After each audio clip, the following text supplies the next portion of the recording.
Ya, halo guys, balik lagi di channel gue di Safda Arifin, dan di video kali ini gue akan bahas 3 cara jadi konsisten di tahun 2025.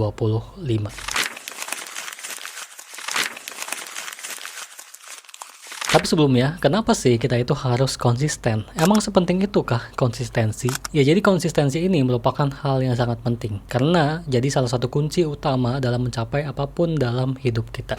Tanpa konsistensi, sebaik ataupun sebagus apapun hal yang sudah kita rencanakan, pasti hasilnya nggak akan maksimal kalau kitanya nggak konsisten. Jadi kalau kamu mau mencapai tujuan kamu, mau mencapai kesuksesan yang kamu inginkan, maka kamu perlu konsisten dalam melakukan usaha-usaha yang memang menuju ke tujuan kamu, menuju ke kesuksesan yang kamu inginkan. Contohnya kayak gue deh, gue lagi ngebangun channel YouTube ini. Goalsnya itu mencapai 1 juta subscriber. Kan kayaknya nggak mungkin kalau misalnya goals itu bisa dicapai dengan cara gue upload 1 video doang. Itu kayaknya impossible banget. Tapi goals itu jadi lebih possible kalau misalnya gue konsisten upload video, konsisten upload 2 hari sekali, dan konsisten dalam hal lainnya. Jadi emang konsistensi ini sangat berperan penting dalam hidup kita untuk bisa mencapai apapun yang kita inginkan. Tapi gimana bang caranya konsisten? Soalnya gue susah banget nih buat konsisten. Oke, tenang aja karena di chapter selanjutnya kita akan bahas 3 cara jadi lebih konsisten di tahun 2025.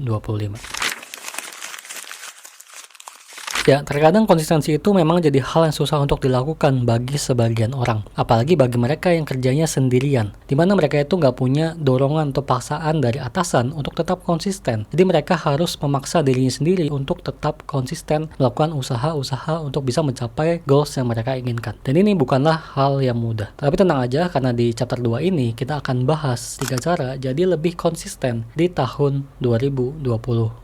Oke, cara pertama yang bisa bikin kamu tetap konsisten yaitu buat sistem dan jangan cuman ngandelin motivasi doang. Ya, motivasi itu datang dan pergi. Hari ini kamu semangat banget, besok bisa aja kamu jadi malas banget. Jadi kalau kamu cuman ngandelin motivasi, apalagi cuman motivasi dari diri kamu, ya udah pasti kamu akan berhenti di tengah jalan. Solusinya, buat sistem yang bisa maksa kamu untuk tetap jalan walaupun lagi malas. Contohnya nih, kalau kamu mau konsisten buat dan upload konten setiap hari, ya buat kontennya, jangan nunggu kamu mood doang, tapi kamu harus buat sistemnya dan jadwalnya. Contohnya, hari ini mau nggak mau kamu harus cari ide konten dan buat draft konten. Karena besok jadwalnya kamu harus mulai batch produksi konten kamu dan sudah mulai harus scheduling konten kamu. Jadi mau nggak mau, kamu hari ini harus cari ide konten dan mulai buat draftnya. Jadi dengan punya sistem ataupun jadwal yang jelas, ini bisa bantu kamu untuk memaksa diri kamu untuk tetap bergerak walaupun kamu lagi males. Karena kalau kamu bekerja nggak sesuai dengan jadwal yang udah kamu buat, itu semuanya akan berantakan dan ujung-ujungnya kamu yang akan pusing sendiri. Apalagi kalau kamu udah punya tim ataupun partner kerja. Kalau misalnya kamu kerjanya nggak sesuai jadwal, ya yang pusing nantinya nggak kamu doang, tapi juga tim kamu dan juga partner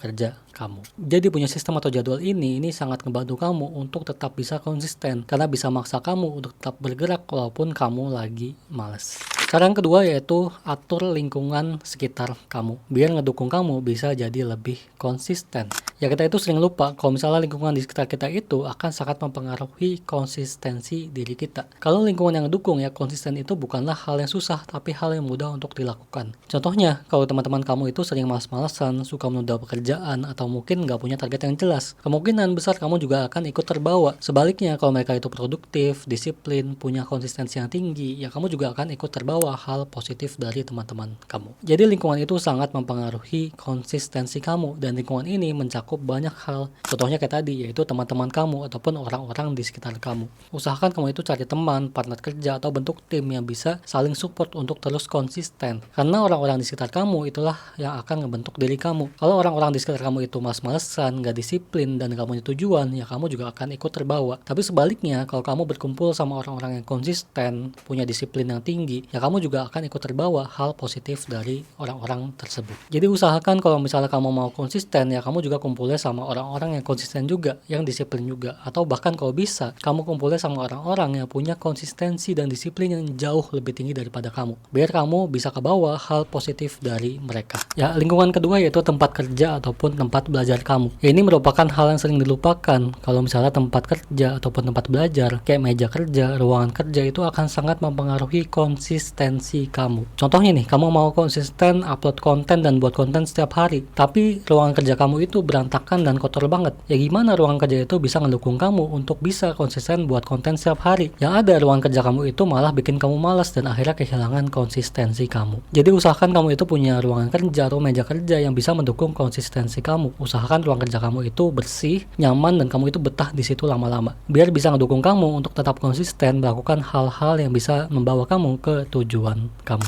Ya, yang ketiga yaitu never skip twice. Ini merupakan prinsip sederhana yang bisa ngebantu kamu untuk tetap konsisten apapun yang sedang kamu lakukan. Ya, prinsip ini artinya kalau kamu melakukan satu hari, pastikan kamu tidak melewatkan hari berikutnya. Kenapa prinsip ini penting? Karena kebiasaan itu atau konsistensi itu dibangun dari hal-hal kecil yang kamu lakukan setiap hari secara konsisten. Kalau kamu bolos sekali dan membiarkannya terjadi lagi, maka kamu akan kehilangan ritme dan kamu akan susah lagi kembali ke track yang benar. Nah, prinsip ini penting banget karena dengan menerapkan prinsip ini akan bisa bantu kamu menjaga ritme kamu, menjaga sistem dan jadwal yang udah kamu buat, sehingga akan menjaga kamu untuk enggak malas lagi dan tetap menjaga konsistensi kamu. Dan dengan menerapkan prinsip ini, kamu juga bisa belajar lebih disiplin terhadap hal-hal yang sedang kamu usahakan. So, kalau kamu mau konsisten, kamu bisa menerapkan prinsip never skip twice. Oke, jadi itulah 3 cara yang bisa kamu lakukan untuk bisa jadi lebih konsisten di tahun 2025.